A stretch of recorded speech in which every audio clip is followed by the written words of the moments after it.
Monsoon सत्र की कार्रवाई के दौरान सीईटी परीक्षा के मुद्दे पर उठाए गए तमाम सवालों का हरियाणा के मुख्यमंत्री मनोहर लाल ने जवाब दिया।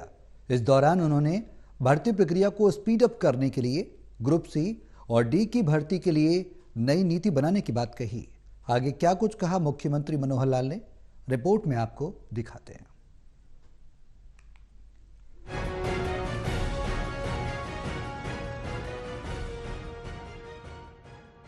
हरियाणा विधानसभा में मानसून सत्र की कार्यवाही के दौरान मुख्यमंत्री मनोहर लाल ने कांग्रेस विधायक किरण चौधरी के सीईटी परीक्षा के मुद्दे को लेकर जवाब दिया। इस दौरान सीएम मनोहर लाल ने कहा कि सरकारी भर्तियों में पहले बहुत लंबा वक्त लगता था, पदों की संख्या भी बहुत ज्यादा होती थी और पदों की श्रेणियां भी अधिक बनती थी। इसलिए इस प्रक्रिया को स्पीड अप करने के लिए सरकार ने ग्रुप सी और डी भर्ती के लिए नई नीति बनाई। उन्होंने जानकारी देते हुए बताया कि नई नीति के तहत ग्रुप डी पदों का एक कैडर बनाया जाएगा और परीक्षा ली जाएगी। अगर उम्मीदवार चयनित होने के कुछ समय बाद अपना विभाग बदलना भी चाहते हैं तो वे वरिष्ठता के आधार पर बदल सकते हैं।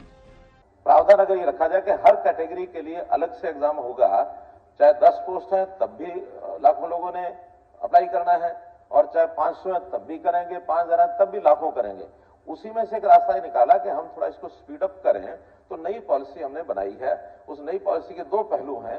पहला पहलू यह है कि ग्रुप डी जैसे हमने किया है कि पूरी ग्रुप डी की अलग अलग पोस्टें उनका एक कैडर बना दिया जाए और एक कैडर बनाने के बाद फिर ग्रुप डी में मान लो कोई एक डिपार्टमेंट में जाता है, दूसरे में जाता है, मानो पीएन है तो पीएन यहाँ भी वही काम करेगा, वहां भी वही करेगा।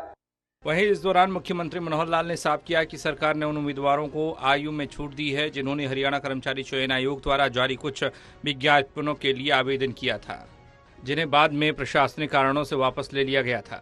वहीं इसके अलावा ये उम्मीदवार जो कुछ विशेष श्रेणियों जैसे अनुसूचित जाति, पिछड़ा वर्ग, विकलांग व्यक्ति जैसे कैटेगरी से संबंधित हैं, उन्हें भी छूट दी गई है।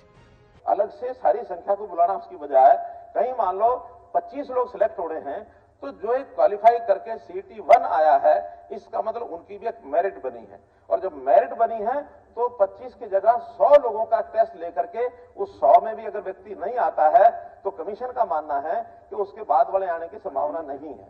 100 में से 25 लोग सिलेक्ट हो जाएंगे, 75 में से बाकी जगह किसी ने अप्लाई किया हुआ है तो वो 4 गुना में आएगा तो वो सिलेक्ट होगा, इसलिए 4 गुना का रखा है। ठीक है, इसका विरोध हुआ है।